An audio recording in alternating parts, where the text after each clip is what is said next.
Yo, what up guys? Welcome back to Sneaker Stories. As always, I'm your host Chris Jack. Today checking out one of my latest pickups, which I originally took the L on the Sneakers app when they dropped on May 29th this year. However, managed to make a plan, so without further ado, let's check out Travis Scott's take on the Air Max 270 Cactus Trails.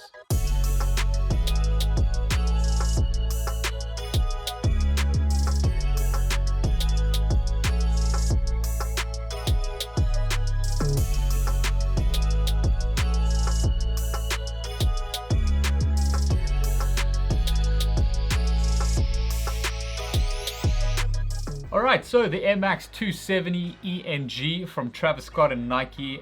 This is definitely a shoe that I've been wanting to add into the collection. As mentioned, they dropped originally on the 29th of May exclusively on sneakers here in South Africa. Most of us took L's on them. I actually don't know anyone who got these at retail here locally. And for the price point of 2,799 Rand.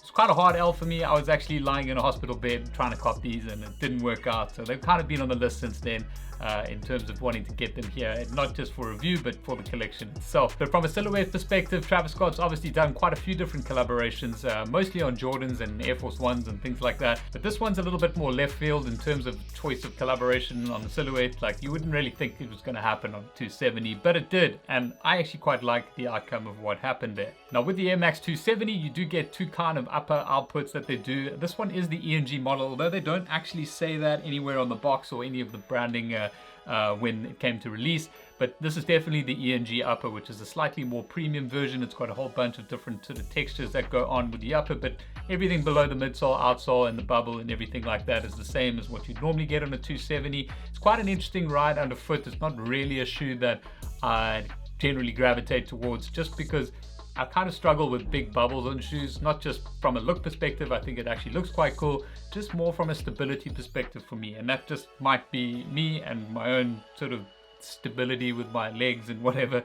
But I don't know. I don't know if that's worth mentioning to you guys, just in case like you don't really like such a like high ride on a bubble kind of thing. Then maybe these might not be for you. But the one thing I really love about Travis Scott is to the level he takes his collaborations. You know, generally with the launches and things like that, there's always an apparel collection as well, which ties into the shoe.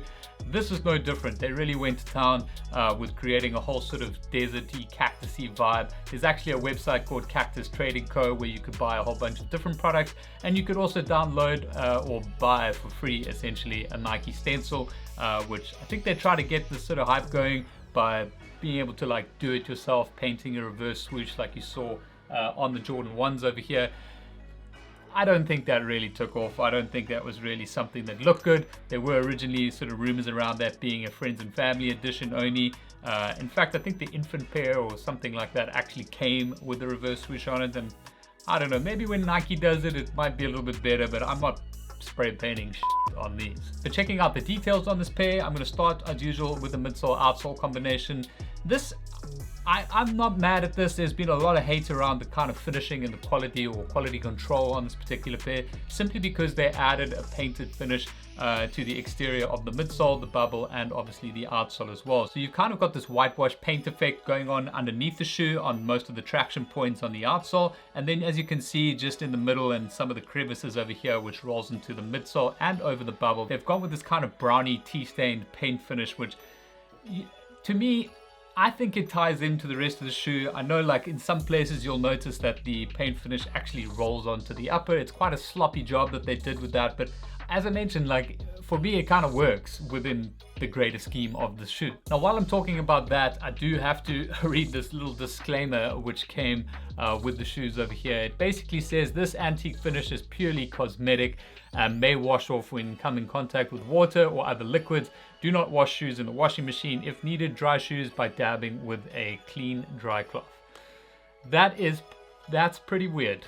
I'm not gonna lie, I did not expect that as a finished product from Nike at all. Like, I'm pretty worried to actually even wear these outdoors, especially now when we've got quite a bit of rain here in South Africa. I like the effect that's going on here, but it's just, I don't know what that's gonna look like, you know, after rain or into the upper. I wish they hadn't done that now. But moving on into the upper, this is a pretty epic upper from a coloration point of view and the material mix up on here. I'm a big fan of when they do things like this, when they've kind of think out of the box and flip things upside down. I'm going to start with the fleece area over here towards the heel collar section of the shoe.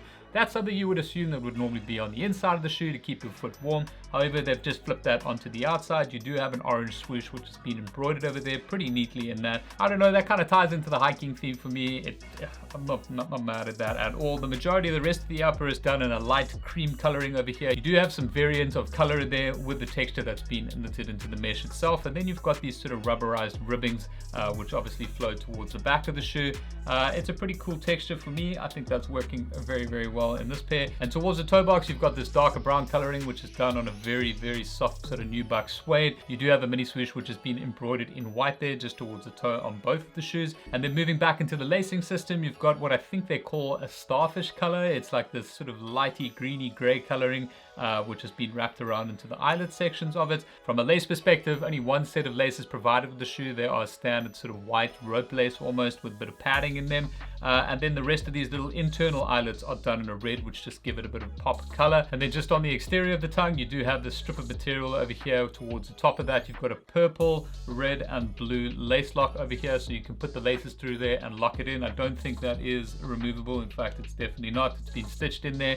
And then just at the top, which is kind of difficult to show you, there is the Air logo there, with the 270 branding just underneath it. The tongue material itself is this kind of padded mesh. It's very, very soft. And then on the reverse of that, you've got this darker shade of greeny gray, which has got these indentations in it that have kind of been pressed into the fabric there, and that follows through for the rest of the sock liner of the shoe as well. One of my favorite features on the shoe has got to be this pull tab, which is branded with a 3D orange logo of Cactus Jack. It's kind of in the shape of a cross, obviously, which has been done to accommodate that logo, but it's a really nice touch. It's a cool detail on this pair, and obviously with the coloring just tying into the rest of the shoe as well. And then just on the medial side of the shoe, much the same as the lateral, with the orange swoosh, the fleece, and obviously the same coloring through the upper and the midsole painting as well. And then just to show you the insoles, both of these base layer with a greeny gray coloring with the Cactus Jack logo done on the white on the right side, and on the left the co-branded Nike swoosh Cactus Jack logo too. And then last but not least, just to show you the box, this was quite a pleasant surprise. I didn't know that they came in kind of like an OG Nike box, which is obviously just a flip top open.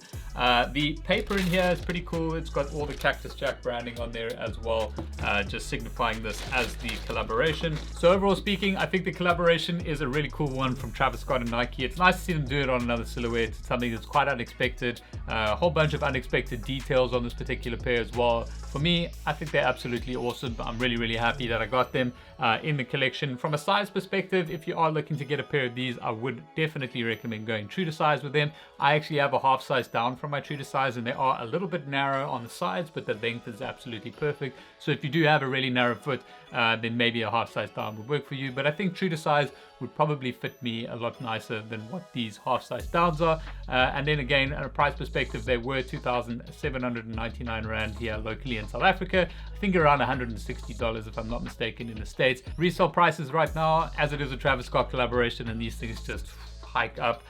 These particular ones I think are around 12 to 13 and a half. Those are the two last prices I've seen of people listing them locally here in South Africa. So yeah, it's a lot of money for a Air Max 270, that's for sure. But if you're into the shoe, you're into the color and the collaboration with Travis Scott, of course, then maybe that's a consideration that you're willing to make. But that's it for this review of the Cactus Jack Air Max 270 ENGs. I hope you guys have enjoyed it. If you do have any further questions, please drop them in the comments section below, and I'll do my best to get back to you as soon as possible. Otherwise, if you haven't already, please give the video a thumbs up, and don't forget to subscribe right here for more content, reviews, and early unboxings down the line. But that's all from me for today, guys. I'll catch you on the next one.